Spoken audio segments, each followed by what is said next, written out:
민수기 15장 37절에서 41절까지의 말씀입니다. 민수기 15장 37절부터 41절의 말씀입니다. 저 한 절씩 교독하고 41절을 함께 읽도록 하겠습니다. 여호와께서 모세에게 말씀하여 이르시되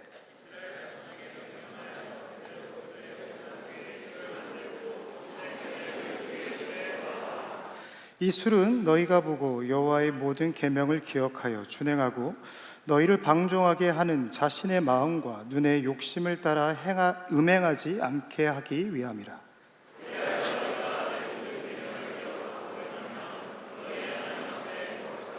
함께요. 나는 여호와 너희 하나님이라. 나는 너희의 하나님이 되려고 너희를 애굽 땅에서 인도하였느니라. 나는 여호와 너희의 하나님이니라. 아멘. 이것은 하나님의 말씀입니다. 오늘 이 시간에는 숫자가 커 보일 때라는 제목으로 은혜를 나누고자 합니다. 저와 아내는 7년 정도 연애를 하고 결혼을 했습니다. 굉장히 오랜 시간이었지만 이 장거리 연애이다 보니까 사실 자주 만나지는 못했어요. 어쨌든 한 번 만남이 참 애틋했고 참 그 시간을 밀도 있게 보냈는데, 그래서 그런지 서로 장난을 아주 자주 치는 편입니다. 하루는 뜬금없이 아내가 저한테 이러는 거예요. 여보, 당신은 제 인생의 로또예요. 불안했어요. 왜 이러나? 더위 먹었나? 저 사람 나한테 내가 잘못했나? 이 별의별 망감이 제 안에 올라오는 거죠. 이 사람이 그렇잖아요. 이 기질적으로 이 낯간지러운 말을 잘하는 사람이 있고요, 이 못하는 사람이 있는데 저희 아내는 후자에 속하거든요. MBTI 검사를 해도 그렇습니다. 저희 아내는 100% F라고 자신을 믿고 있습니다. 그러나 제가 10년을 그 옆에서 바라본 바로 이 친구는 아닌데 저희 아내는 200% T에 가깝습니다. 너 T냐 할 때 그 T가 저희 아내인 거죠. 그런데 어쨌든 이 T스러운 아내가 저한테 이 낯간지러운 말을 하니까 저는 한편으로 고맙긴 하더라고요. 근데 저도 익숙치 않으니까 저도 이렇게 이야기를 한 거죠. 낯간지럽게 왜 그래? 그랬더니 아내가 이렇게 이야기를 합니다. 무슨 소리야? 그 반대야. 로또처럼 안 맞는다고. 제가 그 말을 듣고 뻥 쪄가지고 당한 거죠, 아내 장난에. 근데 제가 아내 말을 듣고 현타가 와가지고요, 태어나서 처음으로 로또라는 걸 제가 정말 사봤습니다. 자, 어디서 파는 줄 몰라가지고 찾아봤잖아요. 그랬더니 저희 사택 가는 길에 있더라고요. 근데 왜 이렇게 죄 짓는 것 같죠? 제가 그 복권방을 들어가는데 정말 쥐구멍 들어가듯이 들어갔습니다. 지난 로또 1등 당첨금이요 17억 원이었습니다. 17억 원. 제가 1등이 된다면, 여러분 1등이 된다면 이 자리에 계신 모든 분들께 그룹원들은 100만 원, 그룹장들은 500만 원, 우리 팀장님들은 1000만 원을 드리도록 하겠습니다. 제가 쓰기를 여기에 1980-0527을 썼어요. 황대성 목사님 생일입니다. 어떠한 확률이 나타날지 굉장히 저는 궁금합니다. 그런데 여러분, 이 로또 1등 이 당첨 확률을 아세요? 제가 EBS에서 만든 자료를 보는데 사람이 욕조에서 넘어져 죽을 확률이 80만 1923분의 1이라고 합니다. 또한 사람이 벼락 맞아 죽을 확률이요 428만 9651분의 1이라고 합니다. 그렇다면 이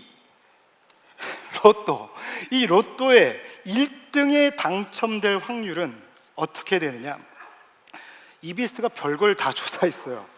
814만 5060분의 1이라고 합니다. 그러니까 이 로또 1등에 당첨된 사람은요, 당첨이 되려면 벼락 맞고 죽지 않고 살아서 다시 벼락을 맞는 사람이 이 1등에 당첨이 된다라는 거죠. 다시 말해서 로또 1등에 당첨이 된다라고 하는 것은요, 거의 기적과 같은 확률입니다. 그러나 여러분, 믿음을 가지세요. 제 손에 제가 벼락 먹고 다시 일어나서 벼락을 맞을 수 있는 확률, 특별히 저는 믿고 있어요. 1980-0527. 우리 황대성 목사님이 벼락 2번 맞을 확률인데 1135회차 오늘 8시 35분에 1등 발표를 합니다. 제가 당첨이 된다면 뉴스송 인스타에 바로 올리도록 하겠습니다. 기도했고요. 제가 원하는 번호가 적혀있기 때문에 반드시 들어주실 줄 믿습니다. 물론 여기에 기대하는 사람은 없겠죠. 확률적으로 어려우니까요. 근데 여러분, 보기보다 이 확률의 인생을 걸고 살아가는 사람들이 참 많습니다. 이런 사람들을 낙관주의자라고 이야기를 한다면 이 반대 유형이 있죠. 철저히 계획하고 움직이는 사람들. 이들이 가장 먼저 하는 것은 역시나 중장기 계획을 세우는 겁니다. 아마 이러한 유형 분들은 이 여름을 맞이했을 때 이미 계획을 세우셨을 거예요. 운전면허증이라든지 다양한 자격증을 취득한다, 혹은 토익, 토플, 취준생분들이나 우리 재수하고 있는 지체들은 어떠한 과목 정도는 오답 노트를 만들어야지 정도의 계획을 세웠을 겁니다. 저도 계획 세우는 걸 굉장히 좋아합니다. 저도 MBTI J에 속하거든요. 그래서 제가 이번 여름 휴가 때 계획을 세웠는데, 저는 거창하게 세우진 않아요. 왜냐하면 안 될 걸 알거든요. 그래서 제가 얇은 책 한 권을 들고 이번 휴가 때는 반드시 읽으리라 계획을 했죠. 그러나 여러분, 그렇잖아요. 계획은 깨져라고 있는 거죠. 아침 7시부터 원숭이들이 저를 질질질 끌고 풀장으로 저를 끌고 왔습니다. 7살 정도 됐으면 지들끼리 좀 놀았으면 좋겠는데 얼마나 부산하게 노는지요. 제가 한눈 팔고 있더니 이 둘째 믿음이가 튜브가 뒤집어져 가지고요, 싱크로나이즈 발만 이렇게 왔다 갔다. 또 한 번은 셋째가 뛰어드는데 잠수하고 올라오질 않는 거예요. 다시 건져내고, 거의 제가 봤을 땐 저는 세이프 가드의 수준 준하는 휴가를 보내고 왔습니다. 당연히 책은 꺼내보지도 못했죠. 저는 다시금 타이슨의 명언을 생각하게 됩니다. 누구나 그럴싸한 계획을 가지고 있다. 뭐 하기 전에요? 맞기 전에는. 그럼에도 불구하고 많은 사람들은요, 이 성공의 확률이라는 것을 높이기 위해서 부단히 애씁니다. 또 본인이 세웠던 계획들을 이루기도 하죠. 근데 중요한 건 뭐예요? 계획을 이루어냈지만 그 마음에 평강이 있을까요? 없다라는 거예요. 이상하지 않습니까? 내가 계획을 세웠고 그 계획이 완성이 되고 그것이 차곡차곡 쌓일수록 이 확률도 올라가는데, 이상하게 내 마음의 평안은 비례하지 않는다라는 거예요. 99.9%를 준비했음에도 불구하고 내 마음에 평안이 없어요. 왜 그렇습니까? 99.9%를 준비를 해도 이 0.1%가 내 인생의 상황을 무너뜨릴 수 있다는 것을 우리는 의식적으로, 때로는 무의식적으로 알고 있기 때문이죠. 여러분 보십시오. 한국 전쟁을 보면요, 그 전쟁의 분수령이 됐던 전쟁 하나가 있었습니다. 작전이었죠. 인천 상륙 작전이었어요. 모든 전문가들이 그 성공률을 5,000분의 1로 봅니다. 당연히 그 당시 많은 장군들이 안 된다라고 이야기를 했죠. 그러나 메가더 장군이 끝까지 밀고 나갔던 작전이었어요. 여러분, 상황을 뒤집어 볼까요? 우리에게 있어서 5,000분의 1이었다면 북한의 입장에서는요, 5,000분의 4,999가 막을 수 있는 확률이었어요. 그러나 결과를 우리는 이미 알고 있죠. 북한이 실패해요. 여러분, 확률이라고 하는 것은 굉장히 우리에게 절대적인 것 같지만 실상은 의미가 없을 때가 많다라는 겁니다. 오늘 말씀도 이와 같죠. 오늘 15장 말씀을 그 끝자락을 함께 읽었는데, 사실 민수기 15장 말씀을 이해를 하려면 그 앞에 있는 말씀들을 조금 같이 다뤄야 합니다. 민수기 13장 말씀을 보면 이 12정탐꾼의 이 보고가 기록되어 있습니다. 이 여리고 성을 12명이 정탐하고 와서 보고를 하는 거죠. 그 중에 10명은 아주 비관적이고 부정적인 보고를 올립니다. 우리 함께 말씀을 봐볼까요? 민수기 13장 33절 우리 함께 읽도록 하겠습니다. 시작.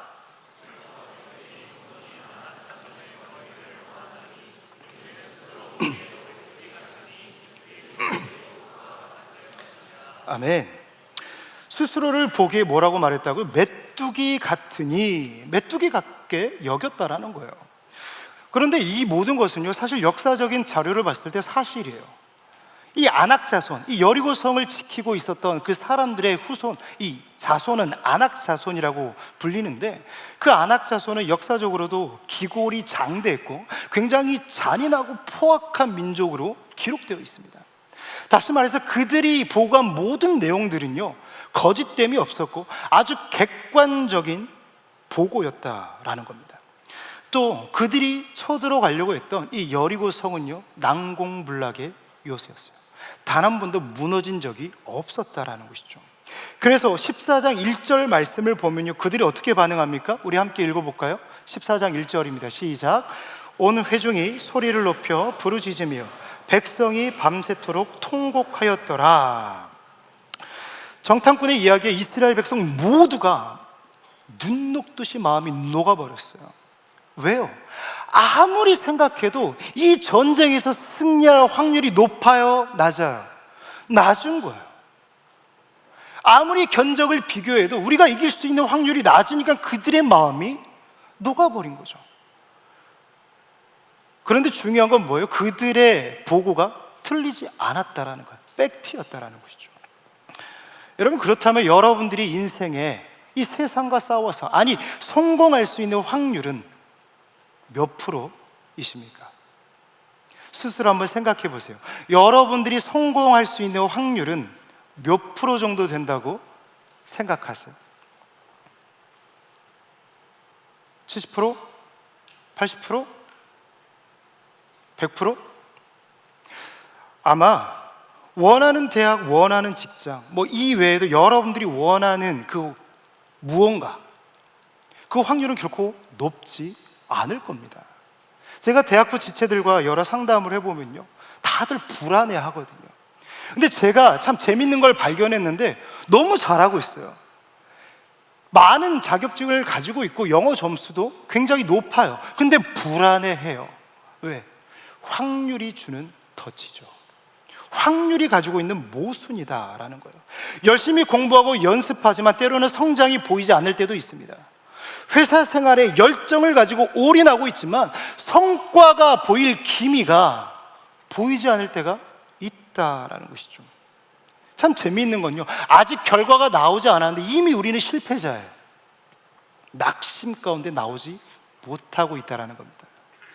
왜요? 숫자가 주는 압박이거든요. 숫자가 주는 그 무게, 내 어깨를 누르고 있는 그 확률이라는 무게가 아직 결과가 나오지도 않았는데, 길고 짧은지 대보지도 않았는데 그 숫자 속에서 이미 내 마음은 무너져 내려버린 거죠. 저도 이와 비슷한 경험을 한 적이 있습니다. 저희 아내가 아플 때 어떠한 병원도 받아주질 않았어요. 아산, 세브란스, 뭐 삼성, 제가 말씀드렸잖아요. 3차 병원은요, 한 곳도 받아주지 않았어요. 그리고 의사들의 모든 소견은요, 부정적이었고 실제적으로도 저희 아내가 가지고 있던 그 심장의 건강 퍼센테이지는 10%가 되지 않았어요. 그래서 제가 조언을 했을 때 가장 먼저 사인했던 것은 심장 이식 수술이었죠.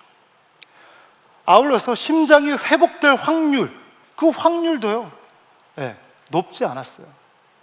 모든 숫자가 말해주는 것은요, 비관 그 자체였어요.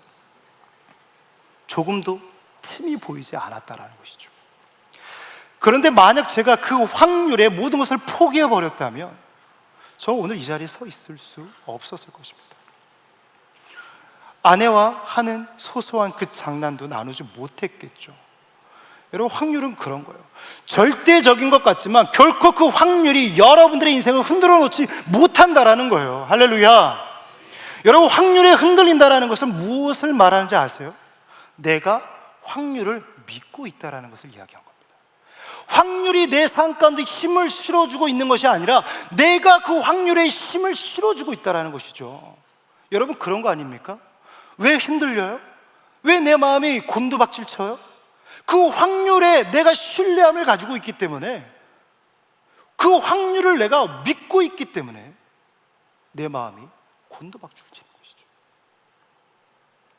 제가 드리고 싶은 말씀은 이겁니다.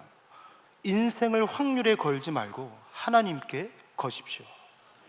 확률을 믿지 말고 하나님을 신뢰하십시오. 그것이 우리가 걸어가야 될 길이다라는 겁니다. 요셉이 그랬고 다윗이 그랬고 다니엘이 그랬어요. 그래서 바울이 고백하는 것은 무엇입니까? 모든 일이 합력하여 무엇을 이룬다고요? 선을 이룬다고요. 만약 바울이 자신의 인생 가운데 어떤 확률의 신뢰를 두고 믿음을 뒀다면 어떻게 이러한 고백을 할 수 있었겠습니까? 다니엘이 확률에 내 인생을 걸었다면 어떻게 윗방에 올라가서 기도할 수 있겠냐고요. 어떻게 다윗이 확률의 인생을 걸었다면 그 광야 가운데 하나님 앞에 부르짖을 수 있었겠습니까?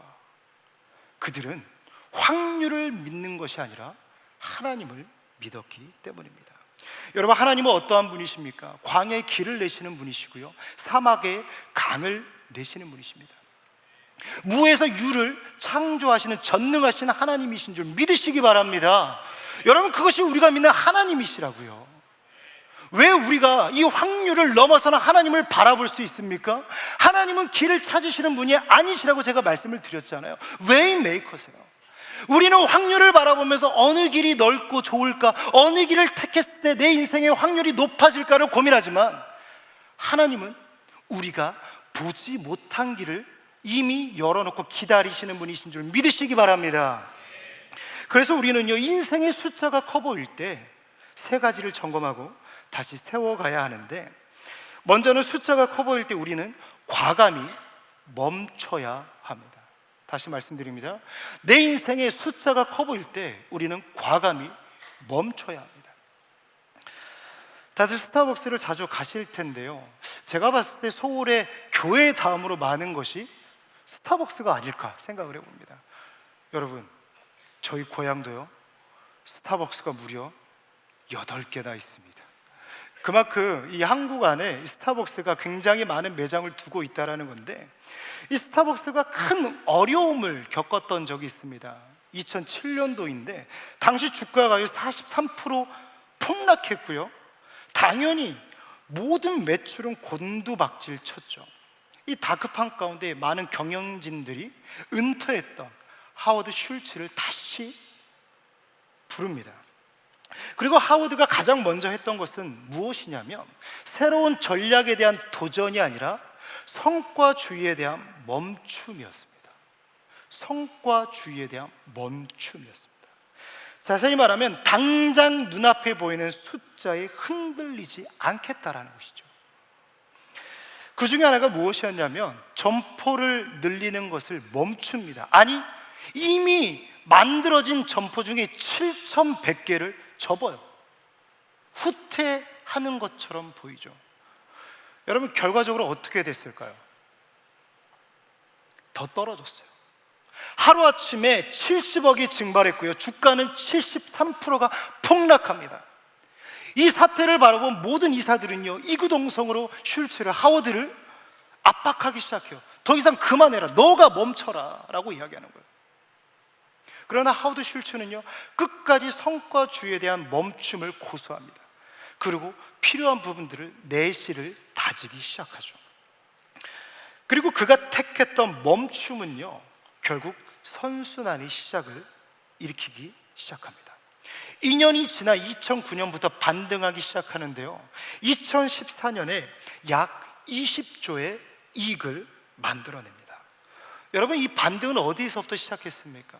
어떠한 전략입니까? 점포를 늘리고, 어떠한 사원을 늘리고, 어떤 마케팅을 더욱더 화려하게 하고. 여러분, 그거 모으시죠? 그거 뭐라고 하죠? 굉장히 스타벅스 한 번도 안 가본 것처럼 저를 바라보고 계시는데, 그거 모아서 하잖아요. 그러한 전략을 세우지 않았다고요. 멈춰, 그만해. 성과를 내는 거에 대한 멈춤이었다는 거죠. 제가 최근 자기개발 영상을 많이 보는데 가장 많이 나오는 슬로건이요, 그냥 해, 도전해봐, 그냥 일단 시작해봐. 무언가를 해야 성공의 확률을 높일 수 있는 것처럼 세상은 끊임없이 조장합니다. 그래서 가만히 있는 것 자체를요, 굉장히 불안해하는 지체들이 있어요. 목적이 있어서 하는 것이 아니라 불안하니까, 뭔가를 하지 않으면 뒤처지는 것 같으니까, 낙오되는 것 같으니까 향방 없는 목적을 가지고 뜻없는 열심을 행한다는 것이죠. 물론 실행력도 중요합니다. 하지만 더 중요한 것은요, 바른 방향성이에요.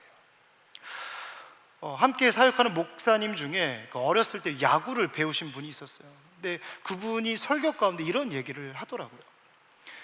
투수 중에요, 145 이상 던지는 굉장히 빠른 구속이죠. 그런 투수들은 의외로 많대요. 뭐 150 이상 던지는 투수들도 은근히 있대요. 근데 그들이 왜 등판하지 못하느냐? 이 네모칸 안에 넣지를 못한대요. 구속이 빠른데요, 이 스트라이크 존 안에 넣지를 못하는 거예요. 여러분, 구속이 빠르면 뭐합니까? 이 스트라이크 존 안에 넣지 못하면 그것은 볼이에요. 내 삶 가운데 어떠한 이득이 되지 않는다라는 것이죠.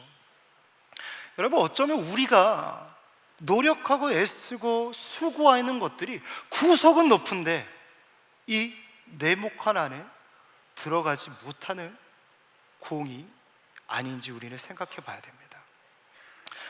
이 다윗과 사울이 있는데 많이들 비교를 하잖아요. 저도 설교할 때 이 두 사람을 많이 비교하는데, 저는 가장 큰 차이는 이 전쟁에서 드러난다라고 생각을 합니다. 다윗의 전술은요, 굉장히 심플하고 단순했습니다. 하나님이 말씀을 주실 때까지 기다리는 것이 그의 전술이었어요. 우리 함께 말씀을 읽어볼까요? 사무엘하 2장 1절입니다. 함께 읽겠습니다. 시작.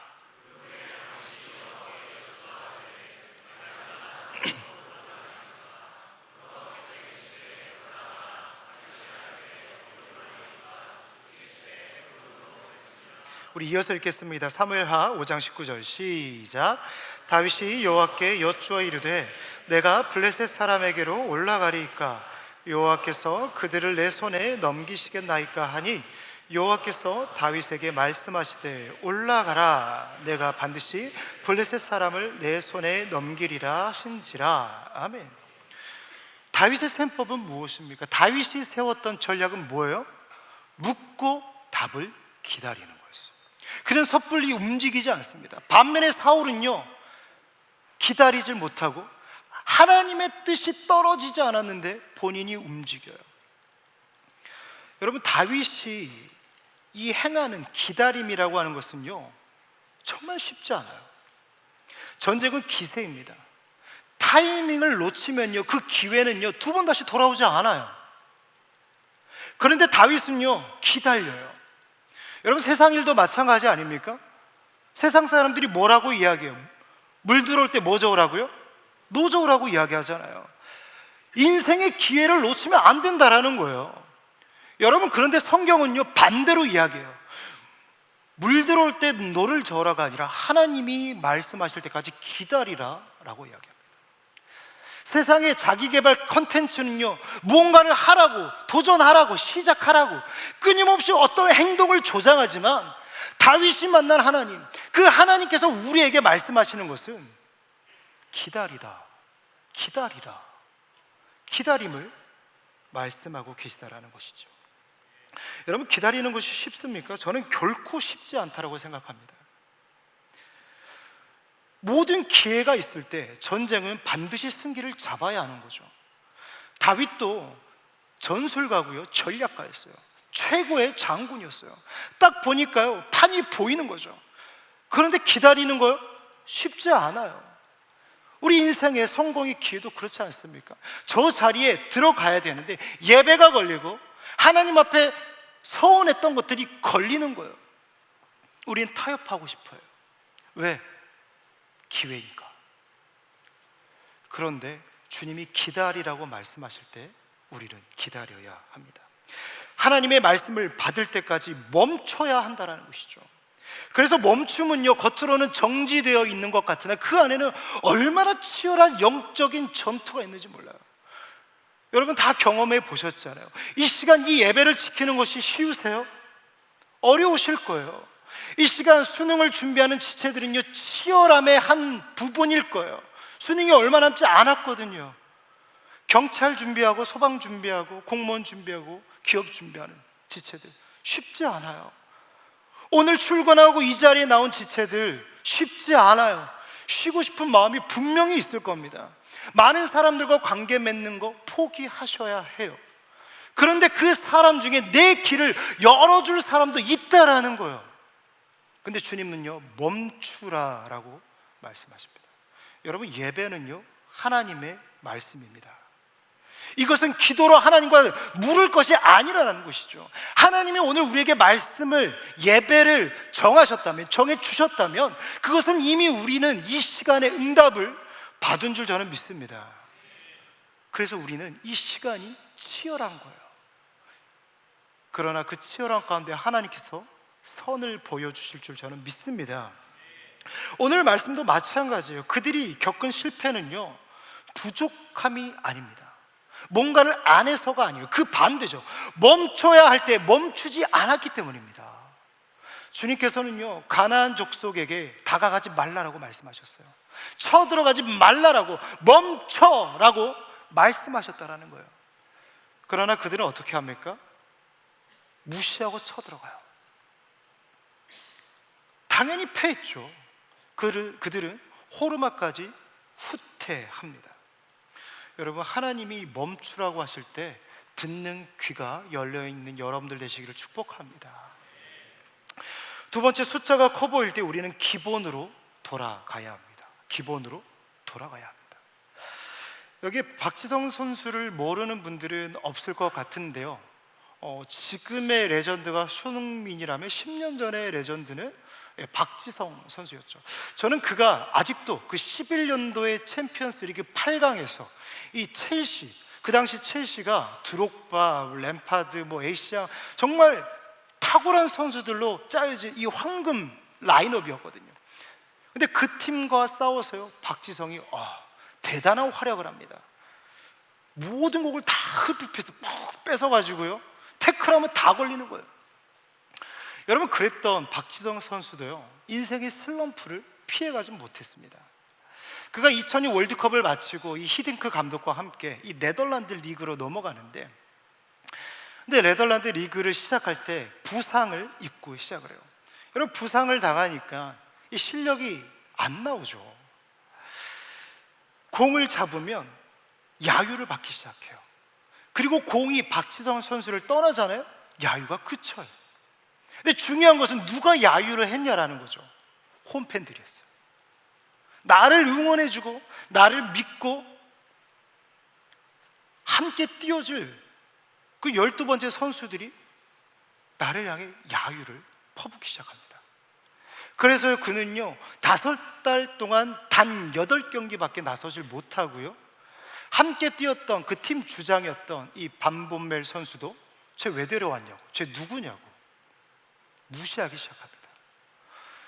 여러분, 그때 박지성 선수는 그 심정을 이렇게 설명하는데요, 처음으로 공이 무서워졌다. 나에게 공이 오지 않기를 바랬다. 태어나 처음으로 축구가 싫어졌다. 왜요? 모든 지표가, 모든 숫자가 마이너스였거든요. 운동선수들은요, 경기가 끝나면 전 세계 모든 매체로부터 평가라는 걸 받습니다. 내 모든 이 90분간의 경기력이요, 0점부터 10점 안에서 다 점수가 매겨져요. 난도질 당합니다. 잘하면 넘어가지만 조금이라도 못하면요, 이래서 못했고 저래서 못했고 저래서 못 뛰었고, 이 선수는 아주 연봉의 값을 하지 못하는 선수다. 최악의 선수, 워스트 오브 워스트. 난도질 당하는 거예요. 박지성 선수도 이와 같았다라는 겁니다.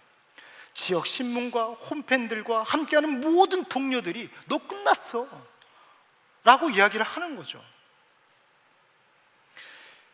그때 그의 인생을 숫자로 표현하면, 확률로 표현하면 몇 프로나 됐을까요? 여러분, 적어도 본인이 공이 안 왔으면 좋겠다라고 생각했다면 제로에 가깝지 않겠습니까?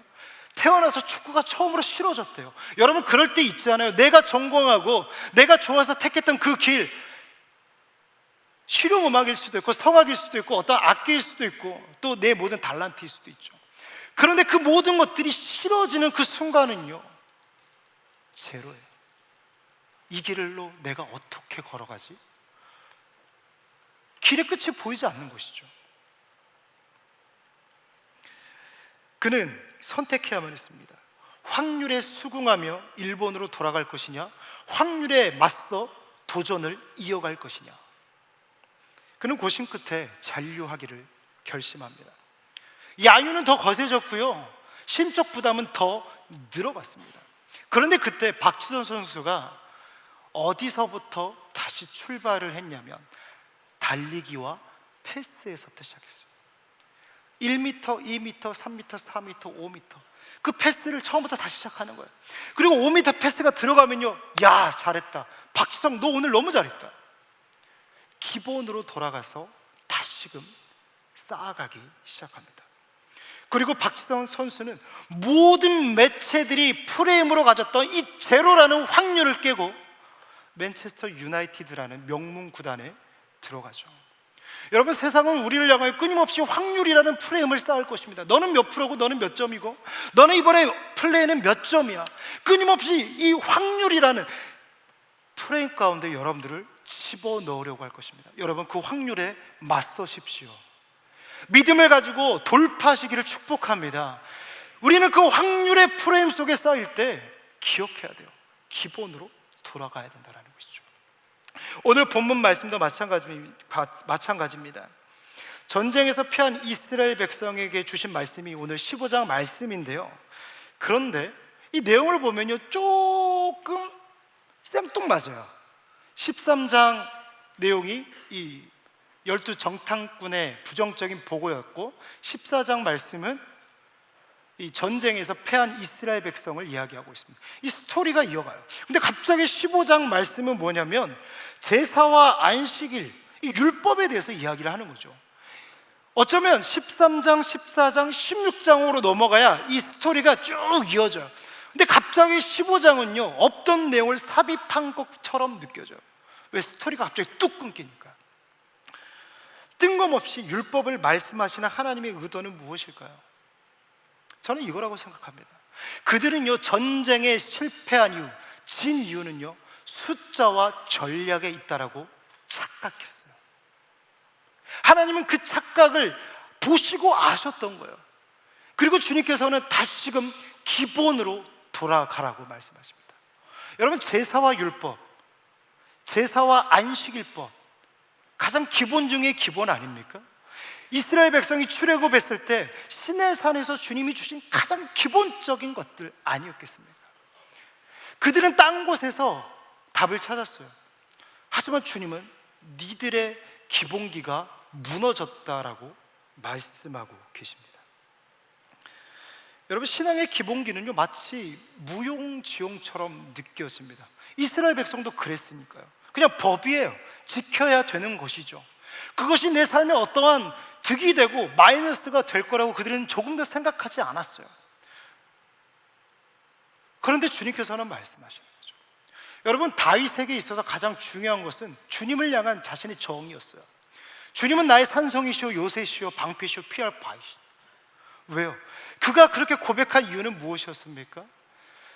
자신에게 있어서 어떠한 승패에 있어서 확률이 내 삶을 판가름하는 것이 아니라 하나님과의 나와의 관계가 내 삶의 승패를 결정한다는 것을 알았기 때문입니다. 다시 말씀드립니다. 여러분, 그렇다면 이 기본이라고 하는 것은 어디서 출발할까요? 이 율법이라고 하는 것은 어디에 무게중심을 두고 있을까요? 하나님과의 관계입니다. 율법은 단순히 우리에게 지키라가 아니라 내가 너와 함께 하고 싶다라고 말씀하신 주님께서 함께하는 방법을 알려주신 거죠. 그것이 경건입니다. 언뜻 보면 쓸모가 없어 보이죠. 왜요? 당장에 내 눈앞에 있어서 어떠한 성과도 이루어지는 것처럼 보이지 않기 때문입니다. 그러나 아닙니다. 제가 담임 목사님과 함께 수행을 하고 걷다 보면 늘 드는 생각이 있는데, 이 많은 사역들을 목사님은 어떻게 감당하실까? 늘 보면서도, 또 감당하시는 모습을 보면서도 늘 제 마음에 이렇게 물음표가 뜨는 거죠. 물론 은혜인 거 확실합니다. 그런데 제가 이번 말씀을 준비하면서 다시금 곱씹어 보게 된 것은 담임 목사님의 변하지 않는 루틴이에요. 루틴. 눈이 오나 비가 오나 늘 새벽 예배를 마치시면 반드시 채우시는 기도의 양이 있으세요. 그리고 목사님도 여러 번 말씀하셨는데 집무실에 올라오시며 반드시 말씀을 읽으세요. 설교를 위해서 읽는 것이 아니라 묵상을 위해서, 하나님과의 관계를 위해서 말씀을 읽는다라는 것이죠. 또 이동하실 때면 차 안에서 늘 아이패드로 말씀을 준비하시고 기도할 일이 생기면 모든 일을 제쳐놓고 원주 수양관에 올라가십니다. 제가 발견한 목사님의 특별하지 않지만 그 특별한 것은요, 몸에 배어있는 기본기셨어요. 루틴이었죠. 여러분, 여러분들의 신앙의 기본기는 안녕하십니까? 지난 설교에도 황 목사님께서 이 예배에 대해서 말씀을 해주셨는데, 여러분, 예배 기본기죠. 하나님과의 관계이고 경건입니다. 여러분, 하나님과의 관계, 이 기본기 안녕하십니까? 개강하니 시간에 쫓기고 시험은 다가오고 회사 일은 풀리지 않고 하나님보다 숫자가 커 보일 때, 그때가 바로 지금 이 순간일 겁니다. 그러나 이럴 때일수록 우리는 기본을 다져야 합니다. 바쁘니까 예배하고, 바쁘니까 기도하고, 바쁘니까 말씀을 묵상해야 된다는 것이죠. 할렐루야. 저는 그런 의미에서 9월 특별 새벽 집회의 이 위치가 이러한 영적인 의미가 있다고 생각해요. 여러분, 어떠한 숫자적인 동원을 목적으로 한다면요, 이 날짜는요 늦었어요. 개강하기 전에 해야죠. 그런데 개강하고 바로 시작하는 구주예요. 하나님은 달아보시는 거예요. 그 예배와 나의 삶 가운데 주님께서는 달아보시는 거예요. 그런데 여러분, 이 달아본다라고 하는 것은 어떤 유혹이 아니에요. 우리가 경험해야, 몸소 체험해봐야, 아, 하나님이 이 확률 너머에 계시는구나를 체험해야 우리는 그것을 믿고 신뢰하는 연약한 존재이기 때문입니다.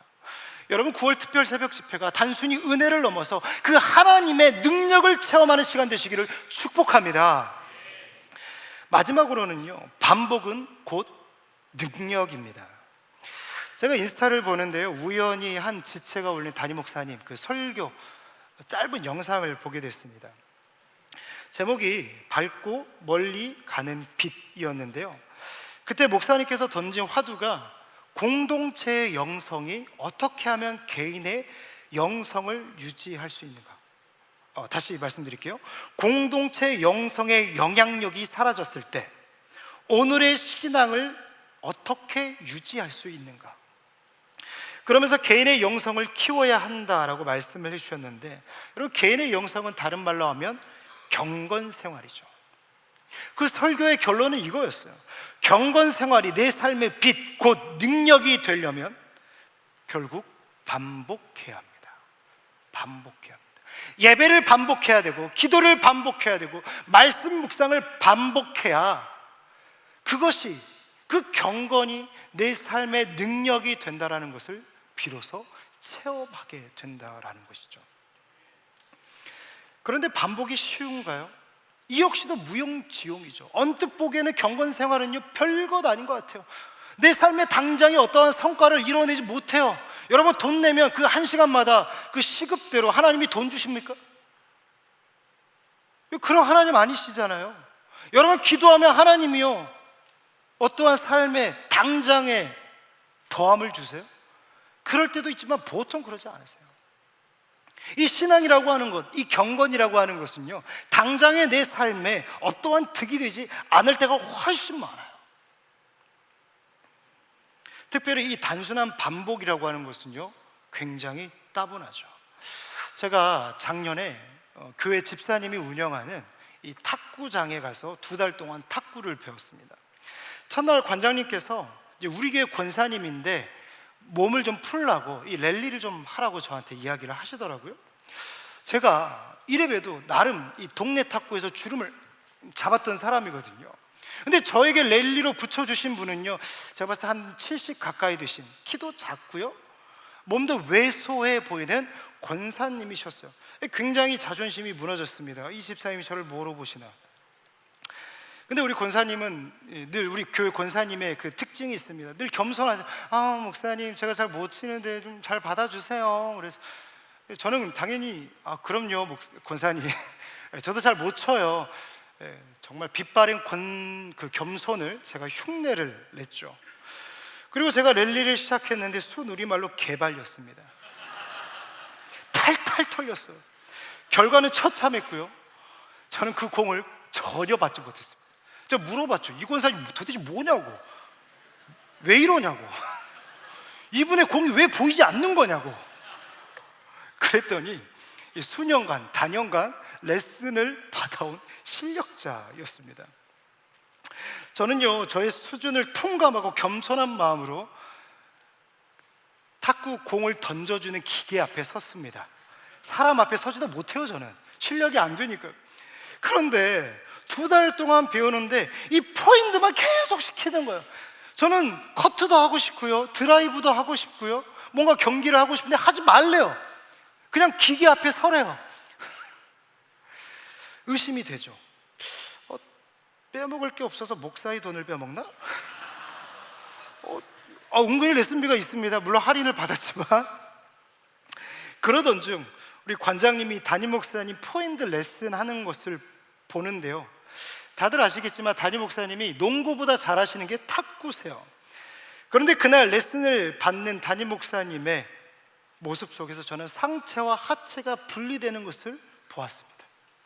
포인트 연습을 우리 조 관장님이 시키는데요, 담임 목사님도 탈탈 털리셨어요. 우리 관장님은요, 분위기를 읽지 못하고요, 목사님 너무 잘하시네요, 하나 더. 담임 목사님의 이름을 그렇게 찾으셨어요. 그때 담임 목사님의 표정을 잊지 못합니다. 땀에 쩔어 계셨죠. 그러면서 관장님이 이게 중요해요. 뭐라고 하셨냐면, 생각이 아니라 몸이 먼저 반응해야 됩니다. 공이 날아올 때 몸이 먼저 반응하려면 결국 똑같은 동작을 수없이 반복해야 된다는 거죠. 그렇습니다. 여러분, 경건도 마찬가지예요. 반복밖에 답이 없습니다. 제가 앞서 말씀드렸지만 담임 목사님의 몸에 배어있는 루틴은요, 1년, 2년 가지고 생긴 루틴이 아니에요. 평생 그 루틴을 지켜오셨고 그 반복이 능력이 되어서 오늘의 모든 사역들을 감당할 수 있는 굳건한 반석이 된다는 것이죠. 여러분, 우리는 늘 찬양하잖아요. 굳건한 반석 위에 서리라. 여러분, 굳건한 반석 위에 사는 인생 되시기를 축복합니다. 그러려면요, 인생의 확률, 사람들이 결론 짓는 그 확률에 여러분들의 인생을 세울 것이 아니라 하나님의 반복되는 그 경건 위에 세우시기를 축복합니다. 오늘 본문도요, 결국 반복을 이야기하고 있는 거예요. 민수기 15장 38절 우리 함께 읽어볼까요? 시작.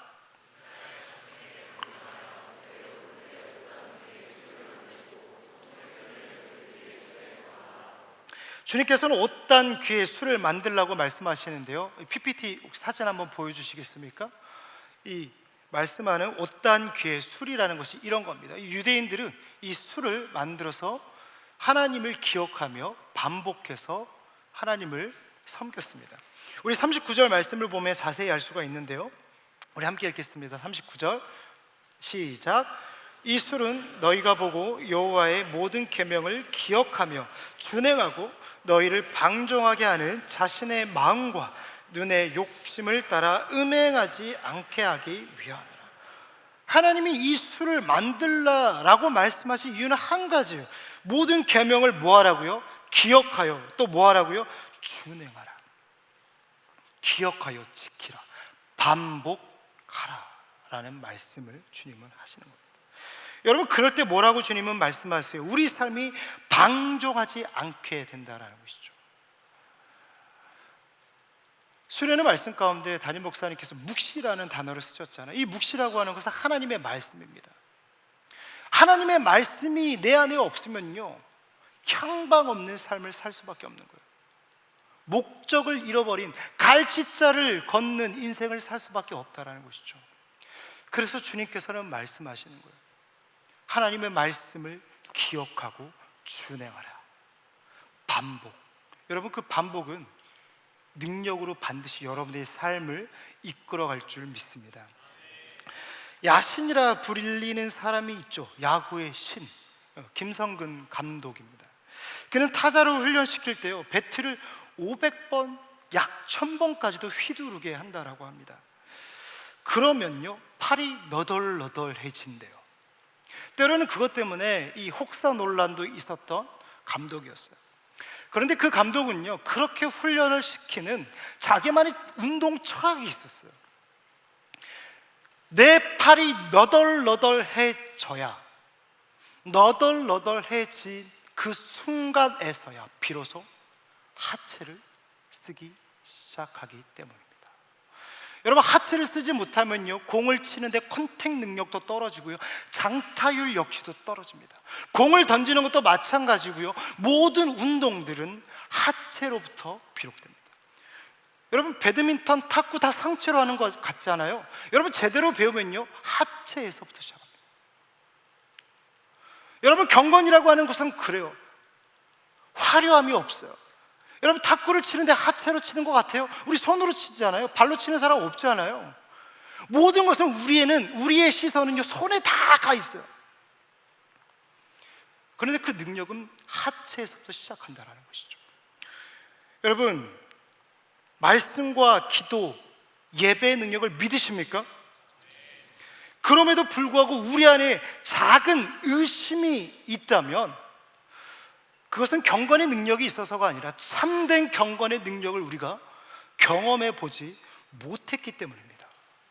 경험은 반복되어야 합니다.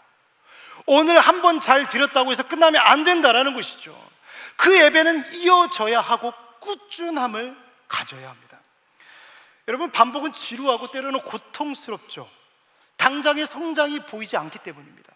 그렇기 때문에 그 반복 속에서 우리는 슬럼프에 빠지기도 해요. 물론 반복을요, 어떠한 능력의 절대 기준이라고 말하기는 어렵습니다. 그런데 하나님의 능력을 경험한 사람들의 삶을 보면요, 빠지지 않고 있는 것이 경건의 반복이에요. 경건의 반복입니다. 보십시오. 다니엘의 인생 가운데 반복되어졌던 것은 무엇이었습니까? 기도, 경건이었습니다. 모세가 어려울 때마다 그가 반복했던 것은 무엇이었습니까? 장막에 들어가 하나님을 찾고 기도하는 것이었습니다. 시편을 통해서 다윗이 반복했던 것은 무엇이었습니까? 어려울 때 하나님을 찾고 부르짖는 것이었다는 것이죠. 그들의 삶 가운데 위기를 넘어가고 능력으로 빛을 발했던 것은 어떠한 탁월한 전략이나 지혜가 아니라 경건의 반복이었다는 것입니다. 여러분들의 삶 가운데 경건의 반복이 능력으로 나타나시기를 축복합니다. 여러분, 우리는 그 경건의 능력을 신뢰해야 돼요. 내가 경험하지 못했고 내가 느끼지 못했다고 이건 없는 거야, 이거는 그냥 하나님의 어떠한 제사이고 의식일 뿐이지. 아니요, 예배는 능력입니다. 기도는 능력입니다. 기도할 때 여러분들의 삶이 바뀐다는 것을 믿으시길 축복해요. 믿고 기도하는 사람은 달라요. 저는 우리 가정을 볼 때 믿고 기도합니다. 여전히 기도하고 있고 여전히 회복해야 되지만 저는 믿어요. 왜? 확률은 여전히 우리 가운데 피관적으로 다가오기 때문이죠. 우리의 목회 인생도 우리는 아니죠. 저의 목회 인생, 우리의 목회 인생. 여러분, 목회가 쉽습니까? 요즘 목회자들이 나오지 않아요. 왜? 다 피관적이니까, 확률적으로 낮으니까. 그럼에도 불구하고 그 길을 가는 사람들은 이유가 무엇입니까? 미쳐서입니까? 아니요, 확률이 아니라 사명으로 감당하기 때문입니다. 여러분, 모든 일을 감당함에 성과가 아닌, 확률이 아닌 사명으로 감당하는 여러분들 되시기를 소망해요. 그러면 어떤 슬럼프가 와도 건너가는 거예요. 넘어서는 거예요. 왜? 사명이니까. 확률이 나를 불행같이 가두고 확률 가운데 끊임없이 절망을 투영하려고 하지만 사명이 있기 때문에, 그래, 광야는 하나님의 말씀을 듣는 장소잖아, 믿음으로 고백하고 우리는 그 길을 걸어간다는 거예요. 여러분, 그 광야 가운데, 그 경건 생활 가운데 하나님의 음성을 듣는 여러분들 되시기를 소망합니다. 경건이 몸에 배어 있어야 돼요. 그럴 때 능력으로 나타납니다. 말씀을 마치고자 합니다. 제가 이번 주에 책 한 권을 봤는데요, 이 돈의 심리학을 쓴 베스트셀러 작가인 모건 하우절이라는 사람, 그 사람이 불변의 법칙이라는 책을 썼는데, 그는 이 책을 통해서 이렇게 이야기합니다. 불확실한 앞날을 예측하려는 어설픈 시도를 멈추고 결코 변하지 않는 것에 집중하면 보이지 않던 것들이 보이기 시작합니다.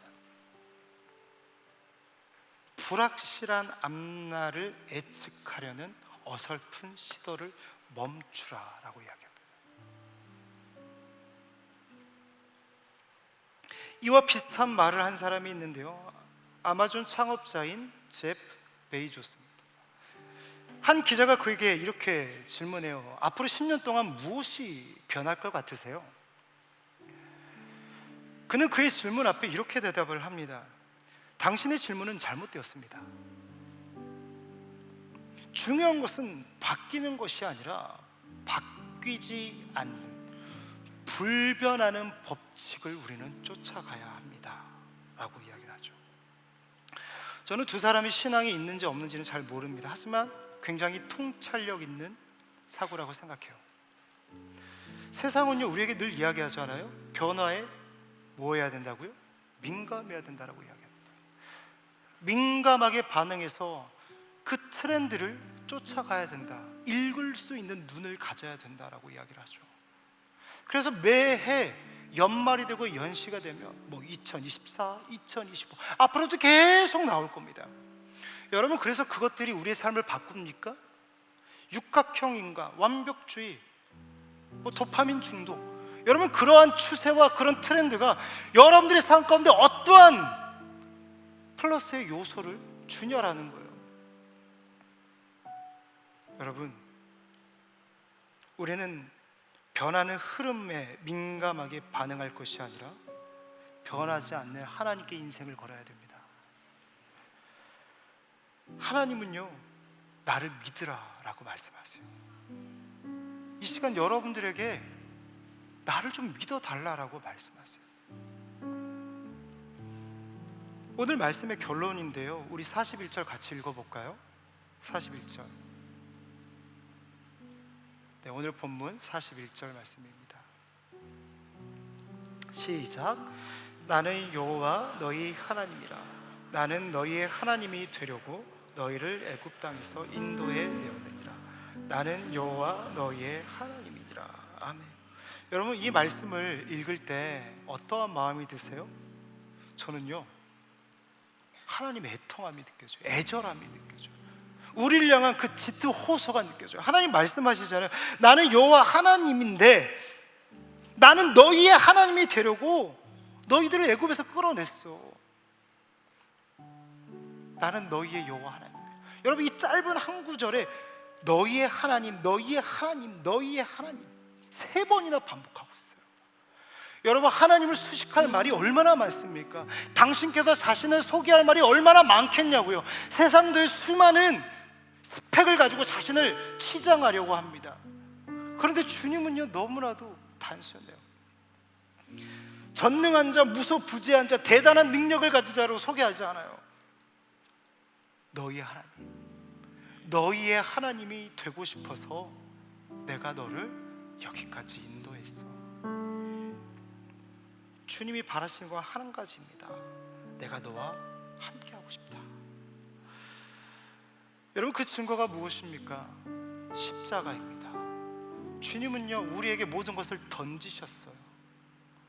하나뿐인 독생자 예수 그리스도를 이 땅 가운데 우리를 위하여 죽이셨습니다.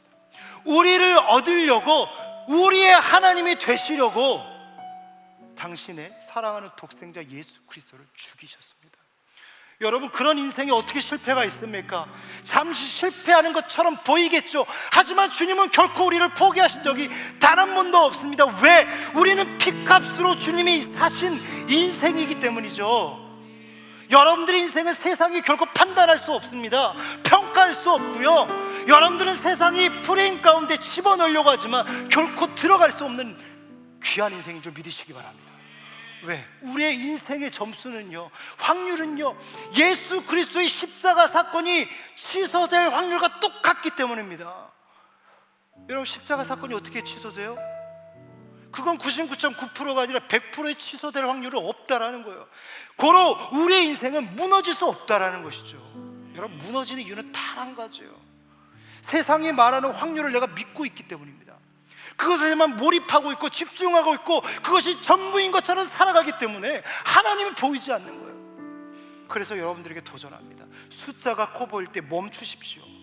숫자가 커 보일 때 기본으로 돌아가십시오. 내가 떠났던 예배와 말씀과 기도의 자리로 돌아오시라는 거죠. 그리고 여러분들이 놓치고 있던 그 반복을 꾸준함으로 이어가십시오. 반드시 경건은 능력이 될 것입니다. 이 시간 함께 하늘 소망 찬양하면서 이 땅의 소망이 주님뿐임을 함께 고백하길 원합니다.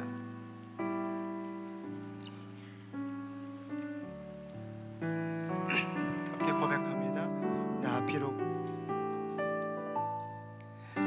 나 지금은 비록 땅을 벗하며 살지라도 내 영혼 저 하늘을 디디며 사네. 내 주님 계신 눈물 없는 곳 저 하늘에 숨겨둔 내 소망 있네. 보고픈 얼굴들 그리운 이름들 많이 생각나. 때론 가슴 터지도록 기다려지는 곳 내 아버지 너는 풍날 가지시는 저 하늘에 사는 내 소망인데 주님 나라에 이를 때까지 순례의 걸음 멈추지 않으며 어떤 시련이 와도 난 두렵지 않네. 주와 함께 걷는 이 길에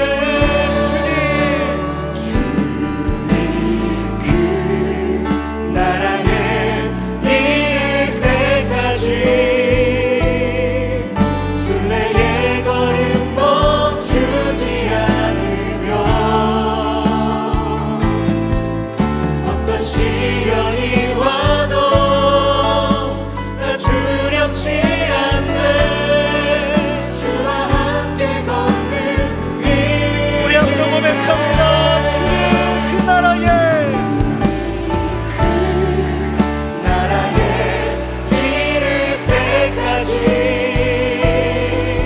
순례의 걸음 멈추지 않으며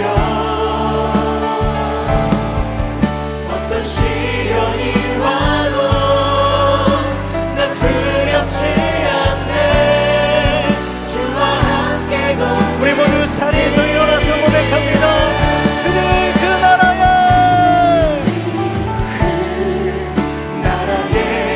이를 때까지 순례의 걸음 멈추지 않으며 어떤 시련이 나 두렵지 않습니다.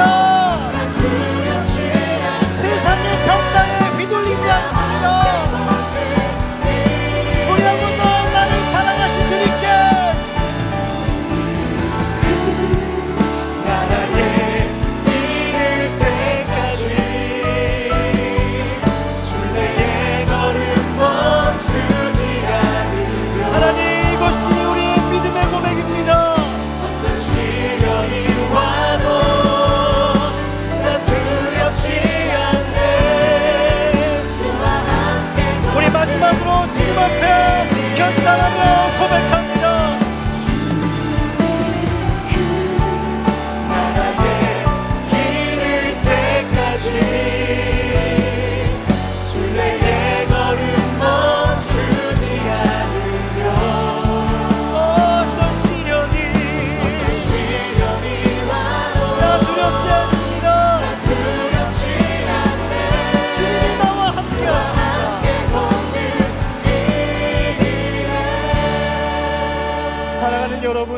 여러분들을 어떻게 평가합니까? 여러분들의 인생은 몇 점이라고 이야기하고 있습니까? 여러분들의 귀에 들려오는 여러분들의 확률, 이 성공 가능성 몇 프로이십니까? 여러분, 혹시 그것이 절대적인 기준이 되어서 여러분들의 마음이 무너져 내려 있지는 않습니까? 그것이 어쩌면 하나님처럼 여러분들은 맹목적으로 바라보고 있지는 않습니까? 아니면 두 다리를 다 걸치고 있으면서 그 확률의 한 다리를 걸치고 하나님은 어떡합니까? 라고 비관적으로 하나님 앞에 구하고 있지는 않습니까? 여러분, 주님 앞에 올인하시는 여러분들 되시기를 축복합니다. 주님이 함께 하십니다. 숫자가 커 보일 때 하나님은 더 크신 하나님이신 줄 믿으시기 바랍니다. 하나님을 믿고 나아갈 때 전능하신 하나님이 여러분들의 없던 길을 무에서 유로 창조해내실 줄 믿으시기 바랍니다. 우리 시간에 기도할 때 하나님, 주님이 나의 전부 되어 주시옵소서. 주님이 나의 길이 되어 주시옵소서. 확률에 무너지지 않겠습니다. 주님, 내 길을 붙잡아 주시옵소서. 내 인생을 붙잡아 주시옵소서. 주님, 세 번 부르시고 기도합니다. 주여, 주여, 주여. 살아계신 하나님 아버지, 끊임없이 세상은 우리를 향하여 점수하고 평가하고, 아버지, 우리를 어떠한 말이라도 어떠한 이야기를 통해서라도 끌어내리려고 합니다. 작은 트집이라도 붙잡아서 우리의 삶을 망가뜨리려고 합니다. 하나님, 그러나 그 확률이 결코 내 삶을 무너뜨릴 수 없는 줄 믿습니다. 세상의 평가가 결코 나를 무너뜨릴 수 없습니다. 주여, 내가 숫자를 바라보고 있다면 하나님을 바라보게 하여 주시옵소서. 내가 확률을 신뢰하고 있다면 하나님의 말씀을 신뢰하게 하여 주시옵소서. 아버지, 이번 한 달을 모든 시선을 하나님께 드리며 말씀과 기도와 예배에 집중하는 한 달 되게 하여 주시옵소서. 기본으로 돌아가서 나를 주장하시고 나를 붙드시고 나를 사랑하시는 그 주님 앞에 잠잠히 고하는 시간 되게 하여 주시옵소서. 아버지, 그 모든 경건이 반복이 되고 꾸준함을 가질 때에 하나님, 내 삶 가운데 능력으로 나타날 줄 믿습니다. 아버지, 시간에 낭망하고 낙심한 자들이 있습니다. 일어나게 하여 주시옵소서. 광야의 길은 사막에 강을 내시는 하나님 아버지, 큰 산아 네가 무엇이냐, 너희는 평지가 될지어다. 아버지, 하나님의 말씀이 세상의 소리를 깨트리게 하여 주시옵소서. 하나님 믿습니다. 주님,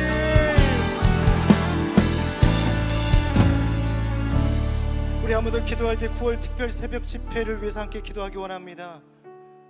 여러분, 9월 특별 새벽 집회가 우리의 삶 가운데 전혀 다른 흐름을 다시금 만들어내는 분수령이 될 줄 믿습니다. 은혜의 절기, 여러분, 구경꾼이 되지 마십시오.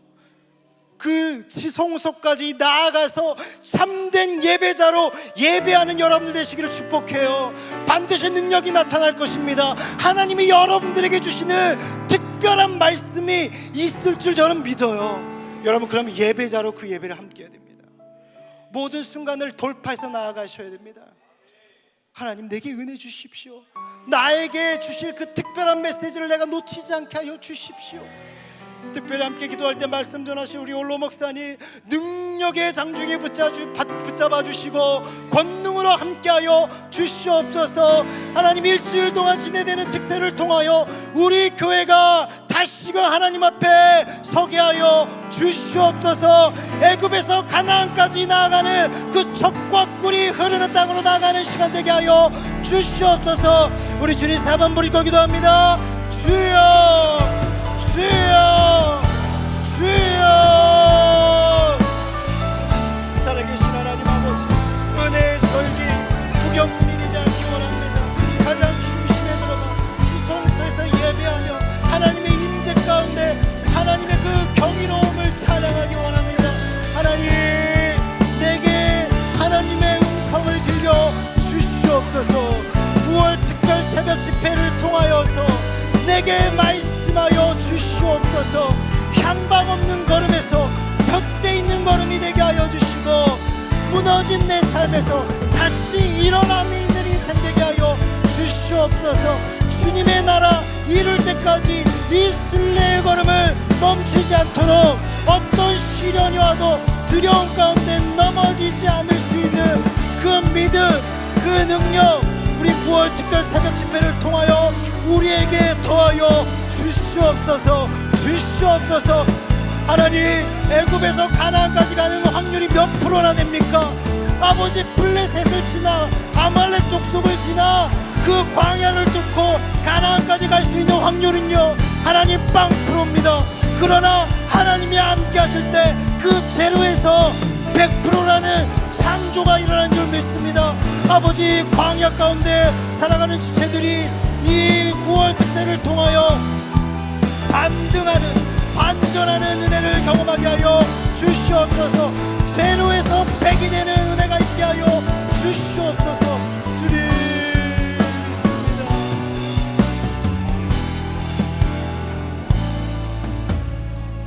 참 좋으신 하나님 아버지, 아무런 소망 없는 인생에서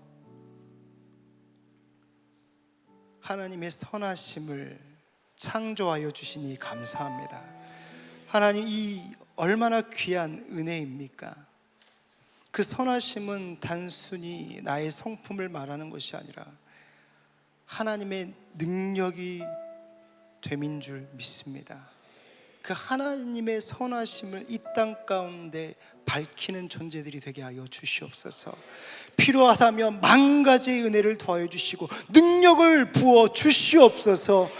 그러나 하나님, 그 길을 이루기까지 수많은 순례의 걸음이 있습니다. 확률에 무너지지 않게 하여 주시옵소서. 그 숫자의 프레임에 갇히지 않게 하여 주시옵소서. 0에서 100을 창조해내시는, 무에서 유를 창조해내시는 하나님을 신뢰하며 나아가는 우리가 되게 하여 주시옵소서. 그 모든 시작은 경건에서 비롯되는 줄 믿습니다. 이번 9월 특별 새벽 집회, 이 9월 한 달을 통하여 내 삶에 무너진 예배와 말씀과 기도를 세워가는 우리가 되게 하여 주시옵소서. 9월 특별 새벽 집회를 통하여 큰 은혜 주실 줄 믿습니다.